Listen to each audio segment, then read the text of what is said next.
One of the things you can be virtually certain of in life is that you don't get something you don't aim at. And one of the things that's interesting about that is often people will keep their goals fuzzy. Because one of the problems with specifying your goals is you specify your failures. Right? If the goal is really fuzzy, you're not sure when you fail, and then you can fool yourself. You know, really, but you can kind of keep it foggy. But you make your goals sharp and clear. Then, well, first of all, then you know what to aim at. And what's interesting is, you know, your brain is set up so that it reorganizes the world around your aims. And that's not, I've also written about this in 12 Rules for Life quite extensively, and that's not a metaphor. Like, we don't see much of the world, because there's a lot of the world and there isn't much of us. And so we see what we aim at, we aim with our eyes. And here's an example. So, like, great apes don't really have much of a white in their eyes, but human beings do. And the reason for that is that we've evolved to detect where everyone else is looking. And so if I can't tell where you're looking, I don't know what you're up to. And then, well, over time, that means I can't read you as well, and we're more likely to get in a dispute, and one or the other of us is more likely to get killed. But it also means that your probability of finding a successful mate decreases. So we've evolved to have this very, very visually evident eye. And so when we're looking at each other, we're always looking at our eyes, because then we can tell where someone is pointed, and then we can tell what they're up to. And so we're hunting creatures, like we're aiming at a moving target and trying to track it all the time. And so you have to specify your aim, and it's more than one aim. It's like you have a highest aim, which you might say is to be a good person, and then I would say, well, there's a more elaborated aim than that. It's like you want to be able to constrain malevolence and work to decrease suffering. It's something like that. That's the highest aim. And then you have to decompose that into the things you do each day, so that there's a definite connection between all the micro actions and the macro aim, and then that gives dignity to what you're doing. This person isn't carrying their load, and they think I should do their work. What should I do now? And, you know, the answer is, yeah. Someone wants you to do their work. Do their work. Yes, do their work. I'll do that all day long. Yeah, no kidding. Yeah, you don't want to do your job. That's fine. I'll do it. Yeah. And actually, I just answered a question where somebody said, the guy's a friend of mine, and he's not carrying his load. What should I do? And I said, well, how about you help him? What's going on at home? Is he going through a divorce? Has he got issues? Is the kid sick? How about you help him and say, hey, let me take that off your plate right now? Because in 2 months or 6 months, you might be the person that needs help. You might be the person with a sick child.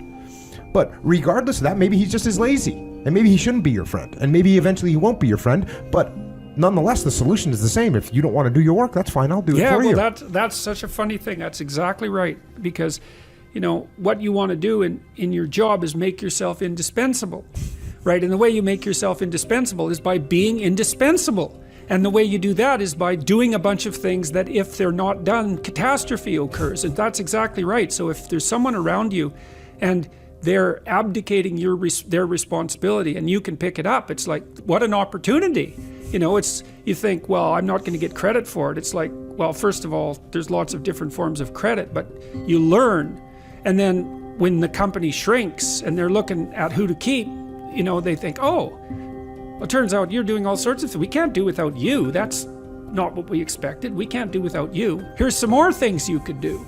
You know, and then you're also in a position to bargain. You can say, well, look, you know, in order for me to keep doing this level of responsibility, you know, I need to be paid more because I have other options, or because it's just, or because that will make me more efficient. But then you've got some power too, because they need you. And so indispensability, and that's power. Indispensability is power, not tyranny. You can't exist outside of a framework of value. It's not possible. It's not technically possible. I outline this in quite a bit of detail in chapter 10, which is called Rule 10, which is called be precise in your speech, is that the way the world manifests itself to you is integrally tied to your value structure. And that's because, to put it very simply, is that your very vision is dependent on an aim. Like, whenever you look at the world, you're aiming at something. You're aiming at something with your eyes. You can't focus on something without aiming at it, and you won't aim at it without valuing it. So your very perceptions are dependent on your value structure. Now, that doesn't mean there isn't a world. it does mean that experience is a complex interplay of your value structure and the unmanifest world. It's something like that. And then that begs the question, which is, well, if you have to have a value structure, then what should it be? Well, and then that brings us back to the ideas that we were talking about earlier. Like you should value being. You should take on the responsibility of being as your highest ethical obligation and try to improve it, try to reduce suffering, try to make the most out of yourself in a way that's beneficial to you and your family and your community. You should aim high, and your perceptions will reconfigure themselves around those aims, and that will allow the world to manifest itself to you in the most positive possible manner, or at least in the most meaningful possible manner. And in the absence of that, all you have is stupid suffering. That is the anxiety and depression that we talked about earlier. Without a point, without value, without an aim, all you're left with is the misery and anxiety of life. That makes people bitter. I love to bring up the notion of the aim, because one can react to this stupid suffering in a number of ways, but this is so clear. You write in it, you say, you cannot aim yourself at anything if you are completely undisciplined and untutored. Mm-hmm. You will not know what to target, you won't fly straight, even if you do get your aim right. And then you will conclude there is nothing to aim for, and then you will be lost. And these days, the prevailing moral framework, as I see it, is if it feels good, do it. How is it that discipline and the straight and narrow offer the best chance for a good life? And how is it that we have forgotten that is the case? Well, the reason that discipline is necessary is because you're a mass of competing short-term interests. And so the question is then, well, which short-term interest should win out? And the answer to that is, well, none of them. They need to be organized into a hierarchy that makes them functional across time and across individuals. So like a 2-year-old is very likely to act out his or her proximal impulse. But of course, a 2-year-old can't survive in the world. You have to bring your primary instincts, let's say, under the regulatory structure of a higher order value system that allows them to manifest themselves without undue mutual sacrifice across large spans of time in the presence of large numbers of other people. So that requires a very sophisticated ordering. It's like, we already talked about the fact that a meta-narrative is necessary to unite subcultures, say, so that they can operate peacefully and harmoniously within the same space. The same thing applies within you, because you're an internal coalition of warring, single-minded tribes, and they have to all be brought under the organizational structure of long-term collective vision, let's say. Mm-hmm. And in order to do that, you have to be disciplined. And any discipline, technically speaking, is an attempt to bring all those competing short-term impulses under a larger scale and more inclusive framework. And so you do that, and then, well, that's actually what gives you freedom. Being impulsive and being free aren't the same things, because if you're impulsive, you're just the slave of your impulses. Right. There's no freedom in that. That's the same freedom, so to speak, literally, that a 2-year-old has, because a 2-year-old isn't socialized yet. So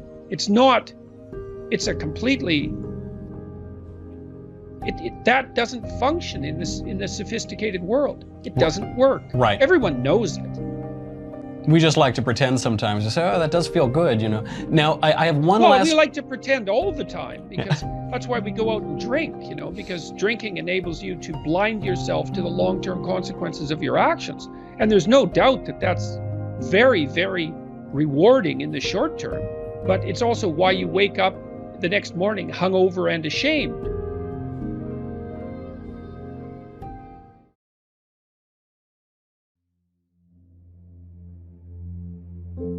The question to some degree is, how do you help someone that's lost? And the answer to that is, if they aren't willing to not be lost, you cannot help them. And I would also say that as a clinician. You see, it's a statement that's informed, I would say, by my mythological knowledge, but also by straight clinical wisdom. Not mine particularly. I mean, one of the things that Carl Rogers pointed out was that there were necessary preconditions for entering into a therapeutic relationship. And that would be really any relationship where the mutual flourishing of the two people involved was the paramount goal. And one of the preconditions was that both people had to want that to happen. And Rogers believed he didn't know how to get the horse to drink once you had brought it to the water. And I've thought about that a lot, because when people are really lost, sometimes they're so lost that they can't be found. And I think the only thing that you can do in a situation like that is get your life together and manifest the reality of an alternative mode of being. That's what you've got. And so that's the only way I know of to solve an intractable problem. Don't cast pearls before swine. And what that means is, if you're trying to help and it doesn't work, then stop helping. It's not helping, right? It may be just wasting your time. It might be making things worse. You know, if you're offering something and it's not taken, then perhaps you should be offering it somewhere else. And sometimes, if you offer a hand and the person won't take it, you have to stop offering the hand. And then what you do is you go off and you have your life. And sometimes that means in people's lives, for example, that they have to leave their family members behind. Sometimes the thing you do is walk away, because there's no other solution. And if you are trapped in pathological relationships and you see no way out of them, if someone who is sinking has their hands around your neck and is pulling you down, you're not obligated to drown with them. You know, there's a rule too if you're a lifeguard. You know, some of you have had lifeguard training. How do you approach someone who's drowning and panicking in the water? Feet out, right, like this. It's like, I'll save you, but that doesn't mean you get to drown me while I'm doing it. And if it's you drown or both of us drown, it's you drown. And that's wisdom. That's not cruelty, right? So, yeah.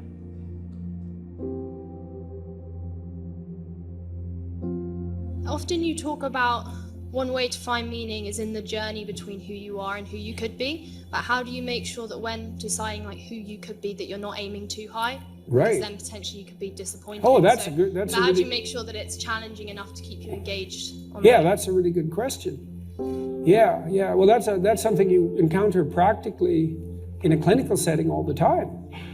Well, you know, let's say I was dealing with a client, and maybe that was somebody who, say, a man, 35 years old. He still lived at home, so he was too dependent. His room is a complete bloody catastrophe, and you know he's living like a bratty 13-year-old, and that gets pretty ugly by the time you're 35.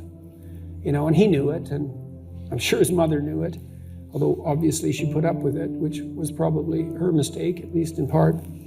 But maybe we decide, well, you know, let's start by cleaning your room. And so as a cognitive behavioral psychologist, you engage in a process called collaborative empiricism. And that's partly to solve the problem that you described, is, well, how do we know we set the right goal?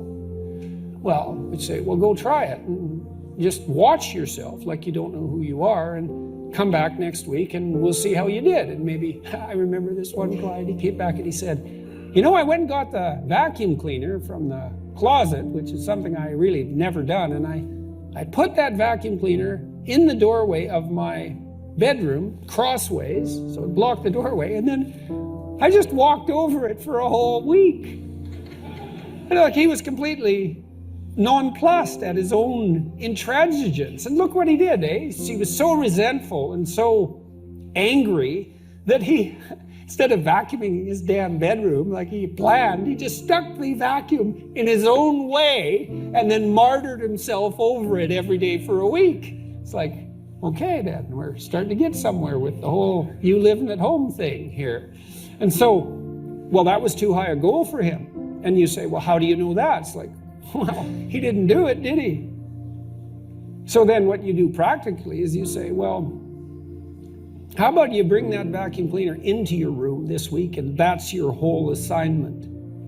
And just watch what happens when you bring it in. Watch the fantasies that flicker in the back of your mind as you live out your resentment at your therapist for daring to make you bring that vacuum across the threshold of your bedroom. And so if people catch those fantasies, whew, that's quite the bloody nightmare and quite the revelation to themselves, I can tell you, because you have to be one angry person to put a vacuum cleaner in your doorway and walk over it every day for a week. And so then we'd get somewhere. It's like, okay, now we're getting to the bottom of things, but maybe the next week he'd come back, well, with the fantasies at hand and rather shocked as a consequence, but the vacuum cleaner was then in his room.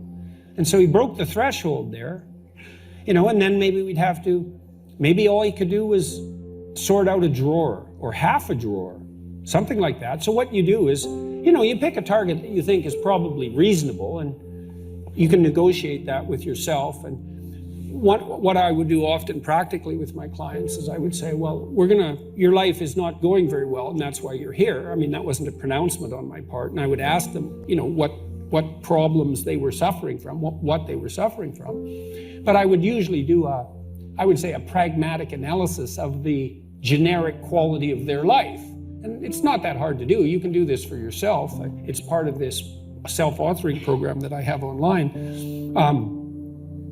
Well, I'm miserable and I'm anxious and I'm bitter and I'm angry and I'm stuck in my career and I don't seem to be able to get anywhere, and God damn it, life isn't worth living anyways, and so half the time I'm suicidal. It's like, okay, right? Now we've established the problem domain, right?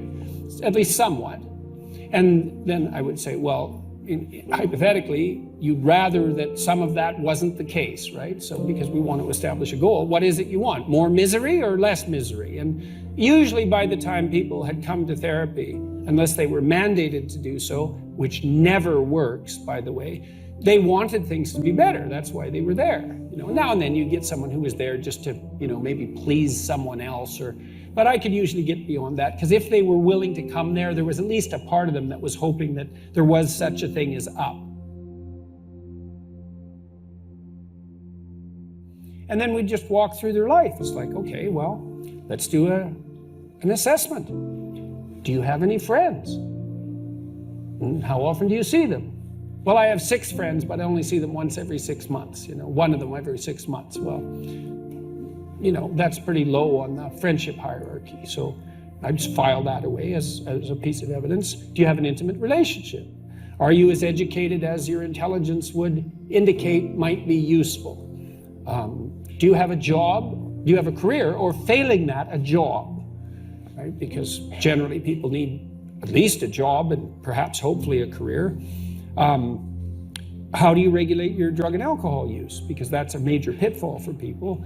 How do you use your leisure time? How do you take care of yourself mentally and physically? Now, that's not everything about life, right?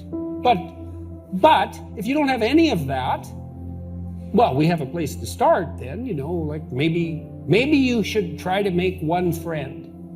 And there are ways of doing that. So, for example, one of the things that my wife and I used to do when we moved to a new place, which we did fairly often, was we'd pick some local hangout place, restaurant, bar, something like that, and we just go there every week.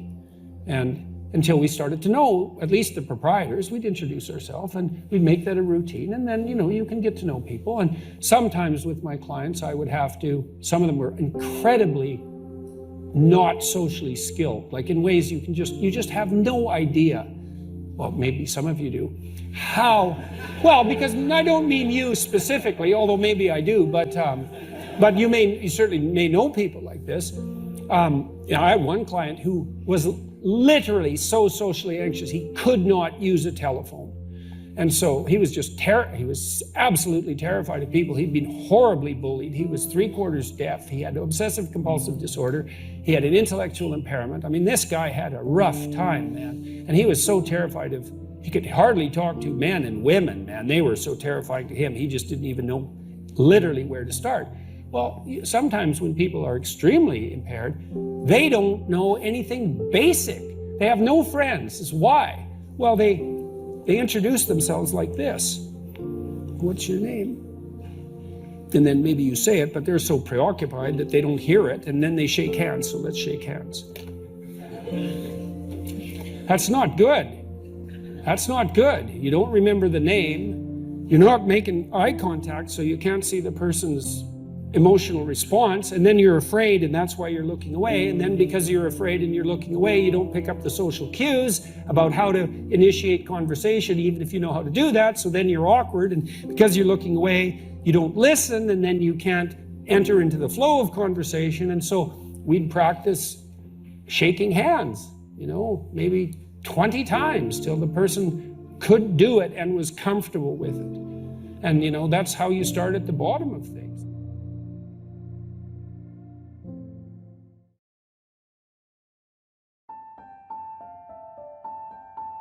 I'm really on the side of the person that wants to do something positive with their life, to make their own life better, because I think that's where you should start. You should start by maximizing the quality of your own life. That's not a selfish thing, or if it is, it's the right kind of selfishness. And that you should figure out how to do that in a way that's of benefit to your friends and your family and your community. And you should take that deadly seriously. And the reason you should do that is because that just makes life better for everyone. And it reduces a fair bit of the misery that would otherwise be part and parcel of life, and it makes everything function smoothly. And one of the things I'm really curious about is what the world would be like if everybody decided to do that, because human beings are really remarkable creatures, and we hobble ourselves very badly with deception and resentment and revenge and the desire to make things worse and arrogance and all those sins, let's say, that make us deviate from our true path. And our true path should be something like, imagine the noblest aim that you can conceptualize and then sacrifice your life to attempting to attain it. And there's nothing in that isn't good for everyone. And so, apart from the fact that it requires a lot of responsibility, I just can't see why everyone wouldn't do that. And when I'm talking to young people and, shaking my finger and saying, grow the hell up and get mature and take on some responsibility, I'm not saying that because I'm an enemy of the person. I'm saying it because I'm the best friend of the part of them that would really like to walk in the light. And it's an invitation to walk in the light. And it would be remarkable. This is what we need to do, as far as I'm concerned, not only in the West, but in the world at large, but maybe in the West first, is we have to consciously decide that we're going to do everything we can as individuals to walk in the light, and to regard that as a noble and heroic endeavor, and to make that first and foremost in our lives. And that's what we should be educating young people to do, and they can do that. And so I have dozens of people writing to me and talking to me all the time who are saying the same thing. They're saying, look, I've really been trying to get my act together over the last 6 months. I've been trying not to lie, which is slightly different than trying to tell the truth, right? It's a more humble goal to not lie, because you can tell when you're lying, but you can't necessarily tell when you're telling the truth. And I've been coming up with a plan, and I've been trying to discipline myself, and I've been cleaning up my room, which is like a nice humble act that involves transforming chaos into order. And they write and say, God, things are just working out way better for me. It's like, whoa, do it, man. That's just, you keep that up for 15 years and you'll be unbeatable. And that's what we should be convincing young people to be, is to be unbeatable. If you're not doing what you want to do or what you think you should be doing, drop the presumption that you know who you are and start to negotiate with yourself like you're a stranger who needs to be enticed forward. Because you don't know who you are, especially if you're not able to regulate your behavior, because that's evidence that you don't know who you are. Something is driving the ship. It's not you, or it's not the you think you are. And that's often extremely humiliating to people, because you may have to pick a goal that's so low, so lowly, right, that you embarrass yourself half to death by recognizing the necessity of you having to practice that. But the upside of that is that improvement, incremental improvement, scales exponentially. So even if you have to start somewhere really trivially, man, once you start, you can really scale up quickly. And so, and with an exponential increase, which I think improvement is, the trajectory of improvement is characterized by a power law function. It doesn't really matter where you start if you're doubling. Look, think you get 1% better a week. That's not that high a goal, right? Maybe you could get rid of 1% of your stupidity and malevolence a week, or maybe every 2 weeks. because that compounds in 3 years, you are a completely different person. And it doesn't end there. So even if you're starting with, the horrible mixed bag of catastrophes that you actually are, if you're diligent in your attempts to rectify your errors and to aim higher, man. And then with regards to your goals, let's say you don't know what to do. Well, maybe you're high in openness, and so you're pulled in all sorts of directions, or maybe you're low in conscientiousness, or you're confused because you're anxious, or you haven't had any direction, you haven't had good mentoring, etc., etc. There's lots of reasons. Well, I would say, pick something, right? Pick something, a nameable goal, and then try to implement it. And what'll happen is, you'll learn a lot by trying to implement it, and one of the things you might learn is what a slightly better goal might be. Because if you try something diligently and you succeed or you fail, you're going to learn from the effort expended in the detailed implementation of the goal is going to inform you. It'll also transform you physiologically. It does that at a very basic level, neurophysiological level. You will be slightly different as a consequence of the attempt. And what that'll mean is that the next goal you pick will be a little more suited to you. And so it's this kind of pathway, right? It's like maybe the goal you should be attaining is here, but you don't know that because you're clueless, and so you aim there. Well, it's better than there, and it's not nothing. It's not cessation of movement. And if you're supposed to go there and you go here, but you walk diligently towards it, you're a little closer once you get to here than you were here. And it's this oscillating self-corrective process that leads you to the final star. And you have to be willing to engage in erroneous experimentation to manage that. But it is a self-correcting process. And so one of the things I always talk to my clients about is, well, let's try something, and we'll reserve to ourselves the right to alter our trajectory. And then I would use as a corrective there, because you might say, well, how do you know when you're not just giving up, right? Instead of thinking maybe you need a different goal. And I would say, well, you can, if you're really concerned about your proclivity for self-deception, you can enter into a contract with yourself that you won't replace any goal you've set with a goal that's easier. And so you can switch your goal, but it has to be a little harder so that you check yourself against that tendency to withdraw and avoid and be self-deceptive. And that works like a charm. And if you do that with some degree of diligence, your goals will get better and more attainable, and you'll get happier too, because you don't experience happiness except in relationship to a goal. And that's really worth knowing. If your life is meaningless, well, you're not pursuing a valued goal. I mean, you might be depressed too, and sometimes that can be like an illness, or something that is really wrong with you. But a good rule of thumb is that if you find no joy in life, there's a very low probability that you're pursuing a goal that you regard intrinsically, like in the depths of your temperament, as worthwhile. And that's technically true, because we do in fact experience most of the positive emotion, let's say, that's associated with emotions like joy. We experience that in relationship to a goal. So, well, then you want to find a goal that regulates your negative emotion and that brings you a certain amount of positive emotion and that expands your competence as you pursue it. And you will experience that as meaningful. That's really what meaning signals. Meaning signals you're doing all those things. You say, well, that's not real. It's like, don't listen to the semantic chatterbox so much. Right? There's levels of you that are far wiser than that. And you can watch what happens to you instead of noticing what you think. And that's another thing I always did with my clients, especially if they're depressed. It's like, well, let's watch you for a week and let's see when you're not so depressed. What are you doing when you're not so depressed? Now, for some people who had an endogenous depression, they were just depressed all the time. And sometimes an antidepressant was a good solution to that. But for people who were situationally depressed, which is equally common, let's say, there'd be quite a bit of variation in their mood. And say, well, it turns out that I'm not so depressed when I'm with so-and-so. It's like, okay, well, why? And more importantly, how can we do more of that? And when were you more depressed? Well, when I'm alone in my room, brooding. Okay, well, how about you spend 10% less time this week alone in your room?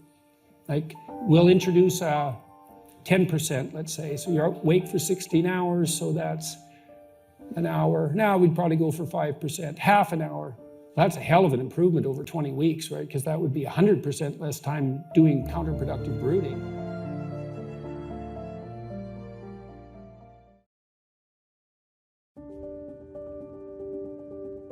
I'm trying to get a hold of the Disney people at the moment because I want to do a lecture series on Pinocchio, because I think Pinocchio is a brilliant work of art.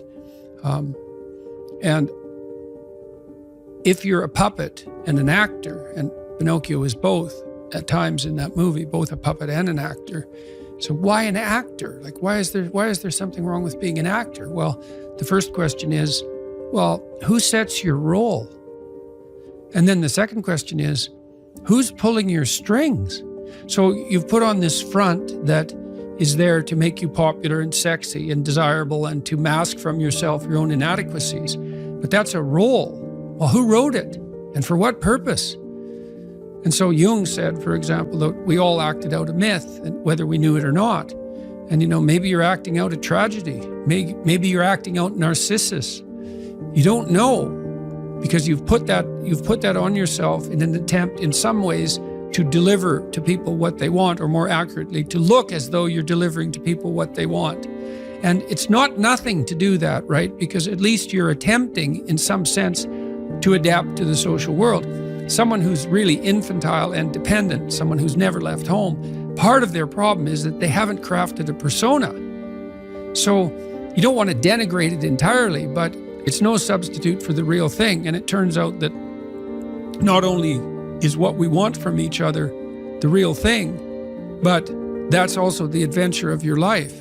And so if you aren't truthful, and that means, unfortunately, especially at the beginning, when you start to be truthful, it means deeply coming to terms with your inadequacies in humility. So it's very painful. Without that, you don't have the adventure of your life. You have the role that you've acquiesced to. And that'll take all the meaning out of your life. So when I was doing my clinical work, which I did a lot of career work with my clients, both at a beginner level, I would say, like really a beginner level, with people who had no employment whatsoever, no history of employment, who were undereducated and who lacked every skill you could possibly imagine. So these were people who were really in dire straits, up to people who were operating at the top of their profession, but who could still strategize forward. And so, for example, let's say you're at a dead end in your job. Okay, so I don't find my work meaningful. All right, so that's a problem statement. It's like, well, why not? I find the work I do repetitive and boring and without spirit. I have a bad relationship or a neutral relationship with my boss who doesn't know who I am. I have problems with coworkers. All of that needs to be differentiated, right, and analyzed in detail. So we might say, for example, let's say you believe that you're undervalued at work, and maybe you are. What you need to do is you have something to say, and we would have to figure out what it is that you have to say. But it would be some variant of, I'm bringing more value to the table than I'm being compensated for, and that's demoralizing me. And it's also not good for you being my boss, because if I'm actually more valuable than is being recognized, then the fact that you're not valuing me properly means that I will become demoralized, I won't work properly, and you won't get the best out of me. So it's bad for both of us. And if your boss is in principle not amenable to such a discussion, then what you should seriously consider doing is finding another job. Okay, so let's say we're going to set you up for this. Okay, this isn't like next week's enterprise, man. This is your life. So the first thing I would ask is, well, do you have your resume or CV in order? Well, I haven't typed it up for 3 years. Well, what do you think about bringing it up? Well, I'm pretty nervous about that because there's some holes in it, and I didn't do so well in college, and I'm kind of embarrassed about my resume. It's like, okay, bring it in. Let's go through it. Let's at least update it. Let's look where the holes are. Let's look at where the inadequacies are as far as you're concerned, right? This isn't my judgment, it's your judgment. Let's walk through those judgments and see if they're warranted, because maybe you're just too guilty and ashamed and self-conscious and anxious, and you're not you're looking at your resume more critically than someone else would, and maybe there's some holes that you need to rectify. You know, you were 2 courses away from your BA and you dropped out or something like that. Well, maybe we need 6 months to address that. And at least, even if you can't be fully educated, you could be taking some courses online. And so when you went to a new job interview and they said, what about this hole? You'd say, well, I came to terms with that 6 months ago, and in an effort to rectify it, I'm taking the following courses, and here's my plan for completion. That's a really good answer. And anyone with any sense who's interviewing will accept that as an indication that although you're not perfect, and who is, that you have a good plan and that you've thought it through. Like, that's the kind of answer that in all likelihood will cement your candidacy for the position. Okay, so now you're going to go to your boss. Well, you have to have your CV and your resume in order.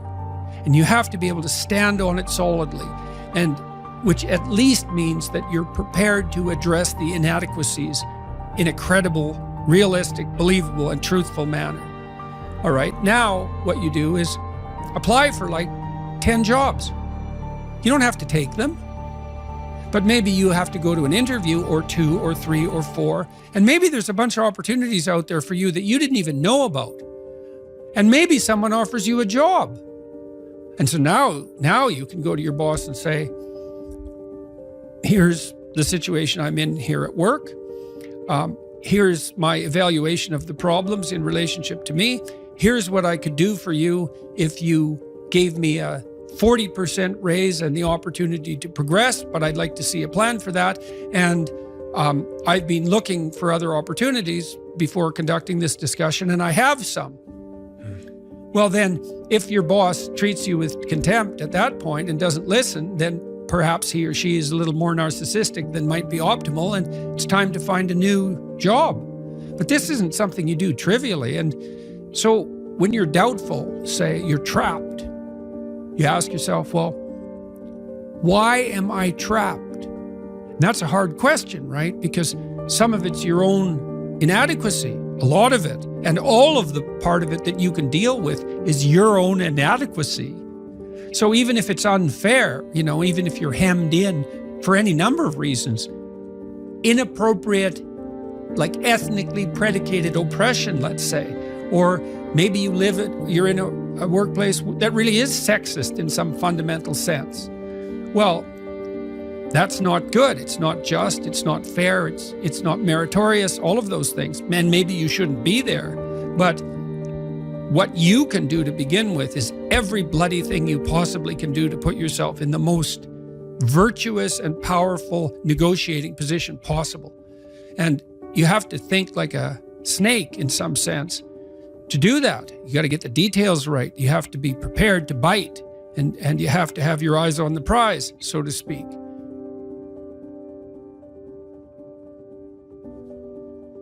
If you want to know something about yourself, sit on your bed one night and say to yourself, you got to mean this. Like, you got to be desperate. This is no game, this. It's like, my life is not everything I want it to be, and perhaps it's not everything that I need it to be. And by need, I mean my life is so unbearable that the suffering that's attendant upon that is make me nihilistic, cynical, bitter, resentful, homicidal, genocidal, unable to have a good relationship, prone to punish people for their virtues because of my jealousy, driving the proclivity to see evil everywhere except within my own heart. Like, these are problems, man. And you ask yourself, you sit on the bed and say, okay, man, I'm ready to learn something.